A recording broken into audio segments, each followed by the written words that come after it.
everyone, so today we're going to work on Schradieck IV, the fourth exercise on page 6, and in it, it's a right arm exercise where the right arm is quiet while we're going between the D and the A string. Now, this is tricky because what we're looking for is control, where the right arm is completely quiet.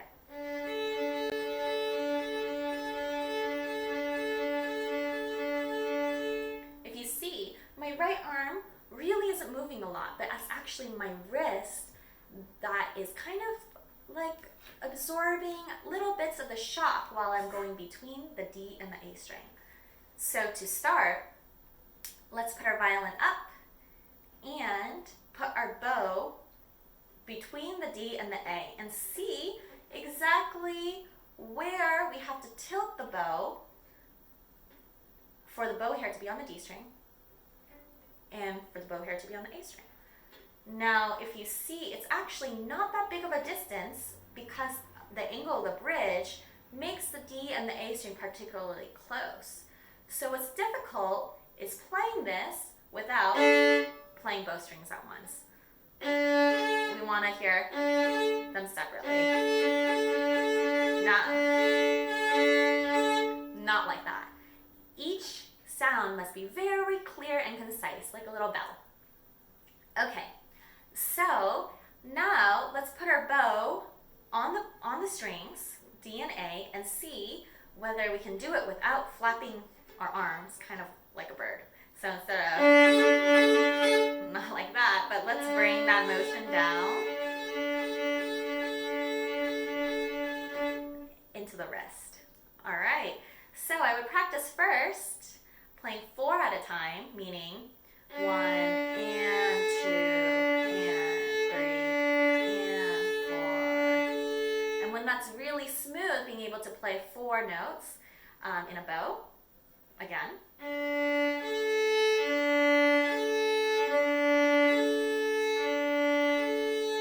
I would try to do 6, 1 and 2 and 3 and 4 and, or if it's easier for me to count up to 6, here you go. 1, 2, 3, 4, 5, 6. 1, 2, 3, 4, 5, 6. Great. Okay, now that we got that, we can move on to 8 to a bow. So 1 E and 2 E and 3 E and 4 E and. Notice how I'm not forcing myself to use the whole bow. I'm just trying to create very small and controlled oscillations. All right, again.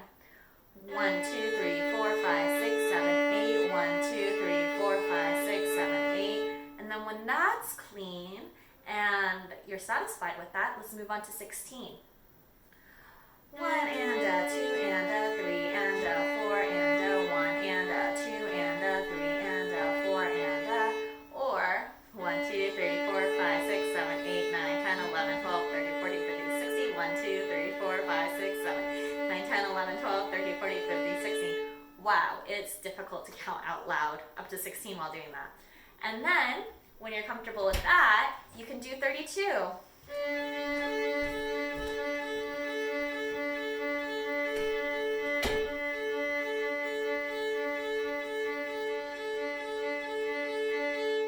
All right, great. So, once the right arm is very still and quiet, kind of like a tranquil lake with very few waves that are breaking the shore, we can add the left hand.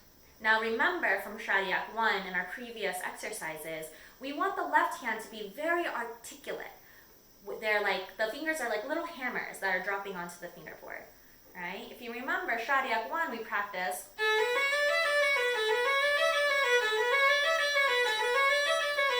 to make sure they're very articulate.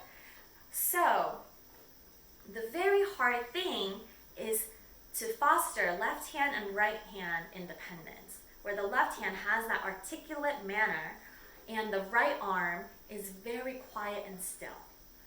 Okay? So if we look at our exercises, the first 2 exercises are very similar to the open strings that we just did. The D and the A string are constantly alternated.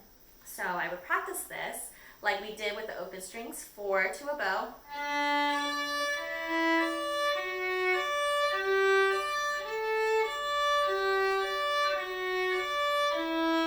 Then 8.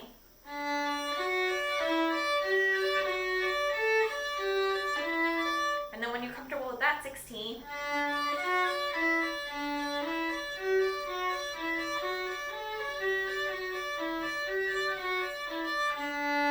And if you're feeling brave, you can even try 32 with the printed bowing.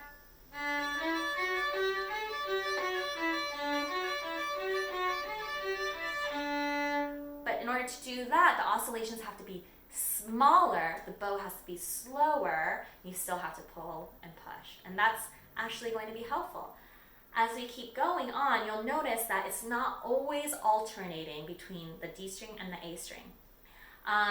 Some, like in the third exercise, it only happens, we alternate most of the time, except for the very first 16th grouping. So we have, and then after that it's just alternating. So we're practicing pulling and then alternating. So it will be very, very helpful to look ahead to know exactly when we're on the D string and when we're on the A string. Number 4 is very similar, just the opposite way, where we're pulling on the D string. D, and then alternate. D, and so forth. And then 5, that pulling sensation is a little bit offset where the alternations are occurring. I shouldn't say alternations. The oscillations between the D and the A string are occurring in the first 2/16th note of each grouping. Meaning we have A string, D string, then A string, D string, D string, and so forth, right? So hopefully you get the gist of what I'm saying. We have to know exactly when we're moving on to a different string and how long we stay. All right, and it goes on like that.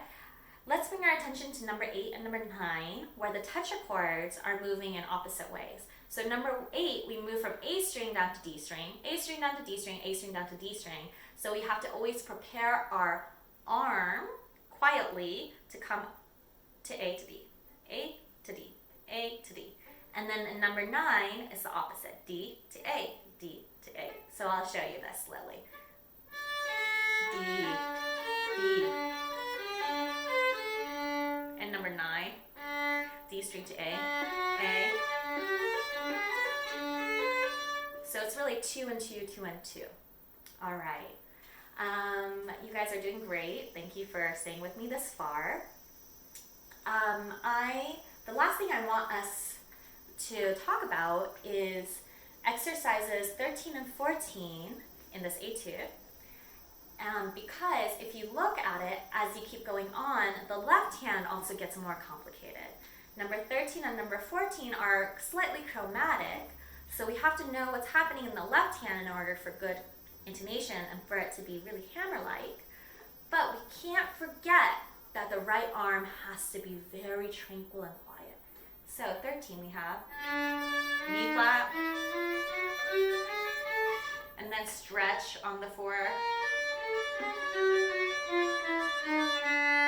But throughout that, whatever happens here has to be independent of the arm. All right? Thanks so much for listening. Happy practice.